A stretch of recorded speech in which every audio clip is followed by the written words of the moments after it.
on stage. The group of pupils you are about to see here are inspired by the likes of Rashid Abdullah of Citizen TV, Lulu Hassan of Citizen TV, Larry Madowo of CNN, Trevor Obija of Citizen TV, and many more in the media industry. The least we can do is to nurture these talents, as for this is the future face of the media industry. Ladies and gentlemen, without further ado, I proudly present to you the 2022 Class 7 production, Apex TV.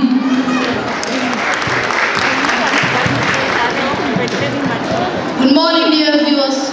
We are so glad you could join us for our news update. This is your favorite channel, Apex TV, and this is what we have lined up for you.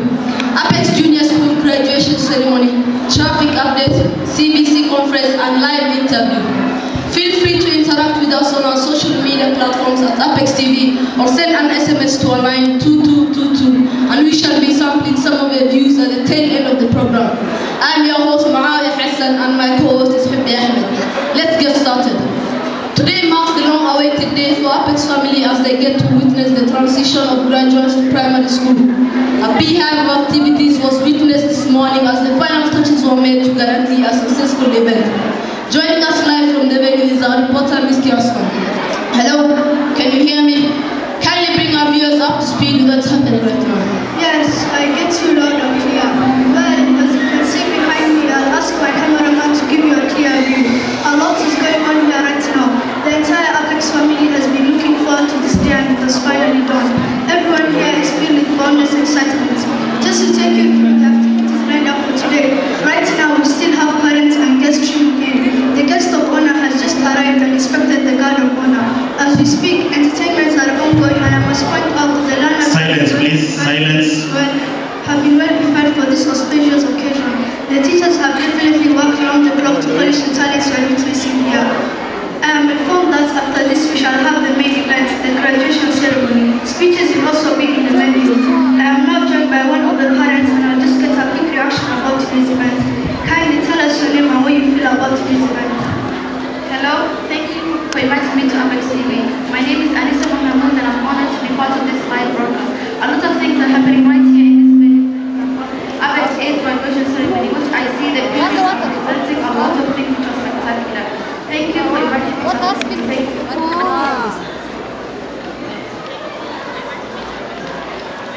You've heard from the horse's mouth, dear viewers. That's all for now, but stay tuned for more live updates. Ms. Tasma reporting for Apex TV. Back to you, studio. Thank you very much for that update. Now we take you live to Mombasa Road, where our reporter Tasneem is on standby to give us an update on the state of the road. Over to you, Tasneem. Loud and clear. Mombasa Road is quite busy, I tell you. All roads are needed to South Sea and I would advise motorists to take alternative routes as the traffic around Bellevue is quite thick. Those needed to turn, however, have nothing to worry about as the road is clear. Back to studio. Thank you, Tasneem. Dear viewers, reports reaching our news desk are that the competency-based curriculum conference being held at the Bomas of Kenya is just about to kick off, and our reporter Raya has been able to get hold of the cabinet secretary for a quick interview. Let's hear what he has to say. Over to you, Raya. Thank you very much, our able anchors in studio.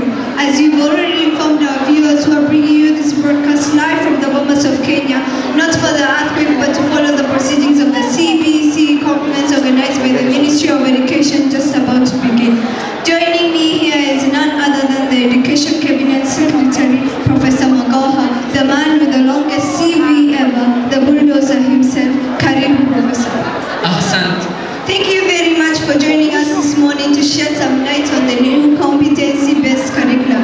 Dear viewers, keep interacting with us on our social media platforms and feel free to send in your questions and views. You can also call in line. Back to you, Prof. What is this animal called CBC that most parents can't comprehend? Thank you very much for having me. First and foremost, allow me to send a message of congratulations to all the pupils graduating from Apex Junior School in South Sea. This is a school close to my heart. Now back to your question. According to the new curriculum, learners will be competent enough to face the job market but will later proceed to Good question. Thank you very much for having me. First and foremost, allow me to send a message of congratulations to all the people graduating from Apex Junior School in South Sea. This is a school close to my heart. Now back to your question. I'll put it in the simplest way possible. Competency-based curriculum is a system that seeks to empower learners by emphasizing on what they already have and making them productive members of the society. It is all about what they can do, not what they know. Well, but don't you think it has been pushed down the throat of everyone? Were we really ready for it? Change is inevitable. There was enough consultation and for now the train has left the station. I do not want to engage in any side song. Next question, please. You evaded that one, but anyway, most parents have complained that the curriculum is overwhelming, especially financially, since a lot is required from them and they require money. Don't you think the parents in Kenya are already going through a lot to even add them another burden? I started by stating that this curriculum seeks to empower the generation we are raising is a remote control and microwave generation that can barely fix steam. We want to change that narrative. By learning and doing and being responsible is the best way to grow, and parents must fully come on board. I'm perplexed to even hear that a parent would be complaining. Are these not their children? Why are they making money if not invest in them? I mean, why would you have a child and you don't want to give it the best? Well, Prof, is the government really ready for the transition of the juniors? Don't be worried about that. The government has already built so many classrooms that you can't even count for yourself. Let the parents bring the children to school and leave the rest to us. And I want to warn politicians to stop mixing politics with educational matters. Anyone trying to stop CBC is in a very bad dream that they should wake up from.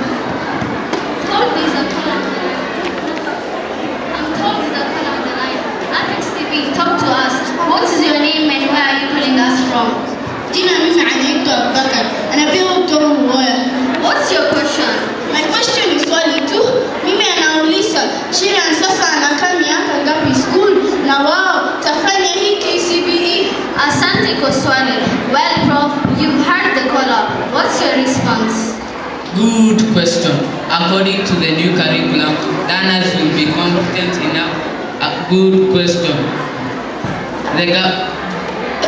Learners will. Good question. The learners will start from primary junior school for 6 years, then proceed to junior secondary for another 3 years, and later senior secondary for another 3 years. Upon graduation, learners will be competent enough to face the job market, but may later proceed to university for another 3 years.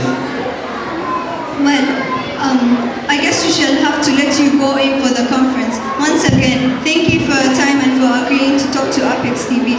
Back to you in studio. That was insightful. Thank you dear viewers for staying tuned to Apex TV. We now come to your favorite segment, the big debate. And guess what? We have two of the presidential candidates in this year's general election. His Excellency, the Deputy President, Dr. William Samoei Ruto, and the former Prime Minister, Engineer Raila Amolo Odinga. Welcome to the studio, gentlemen. Of course, you don't need any introduction. We shall go straight to the point. Kenyans already know your aspirations. Probably what you should tell them is what plans you have for them. Let's begin with you, Dr. Ruto. Thank you very much for having me. I have made it very clear that I want the best for this country. I want to change the narrative of female millionaires and women's paupers. I intend to ensure that Kenyans have money in their pockets and are earning a decent living. But Daktari, how do you intend to do that with your wheelbarrow narrative? You see, that is where you go wrong. Have you seen the party symbols parties about here? Why isn't there anyone questioning that? I mean, this is just a symbol and should be treated as such. Our agenda is very clear. Kenya kwanza na pesa mfukoni. Well, fair enough. Let's hear from the former Prime Minister.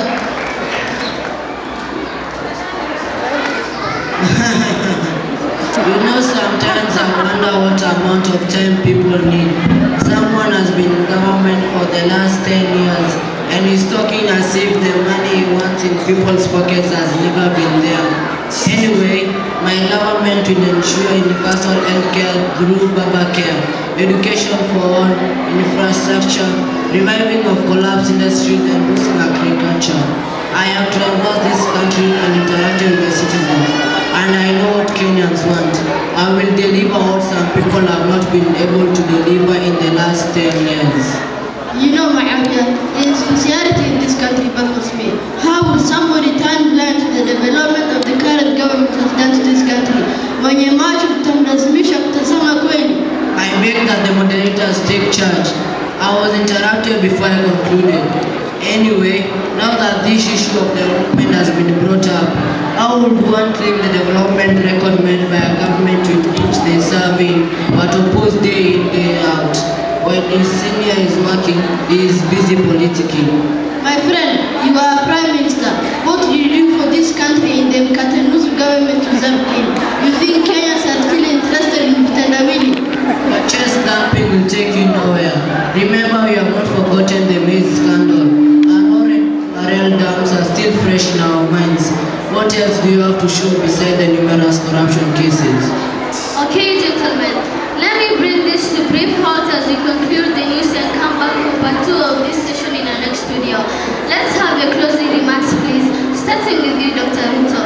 I have a track record. I intend to do more. Kenyans will just give me the opportunity. Come August and I will not disappoint them. I am confident on reaching this one. I just hope my opponents are ready to concede defeat. Kenya kwanza, pesa mfukoni, kazi ni kazi. Engineer Raila, please. In Azimio la Umoja, our agenda speaks for itself. Like I've always said, I know the thieves and where they hide the money in this country. I will go for it and make sure Kenyans live better. Kenyans have been lied to for far too long, with fake promises every time. We shall not allow that to happen this time. With Baba, I can assure Kenyans they are in safe hands. Dear viewers, now you have it loud and clear. And as we promised before we call it a wrap, let me invite our social media reporter to sample some of your views. Over to you, Aisha. Thank you very much, Miski. From Twitter, Ahmed Ababahabi says, I am enjoying the show from Soxy, Apex TV, Mom Loyalty. Harhiya Atmam Taslim says, I now understand the new curriculum better. Thanks for talking to the CS. Lastly, from our SMS line, we have a message from Mohammed from Mana. He writes, Kenya is bigger than any individual. As we head towards elections, let us not forget elections will come and go, but we shall remain a country. Let's practice political tolerance and vote wisely. Quite wise words from that viewer. What a way to conclude the bulletin. Over to you in the main studio. We are glad you've been with us to the tail end of this broadcast. Thank you and stay tuned for more updates. For everyone who has made this possible, including our Managing Director, Mr. Mohammed, and our Technical Director and Producer, Mr. Juma, we are grateful. I have been your host, Muawiyah Hassan. And I'm Hubbi Ahmed. Remember, no human is limited. If Kipchoge beat at 159, you too can. Success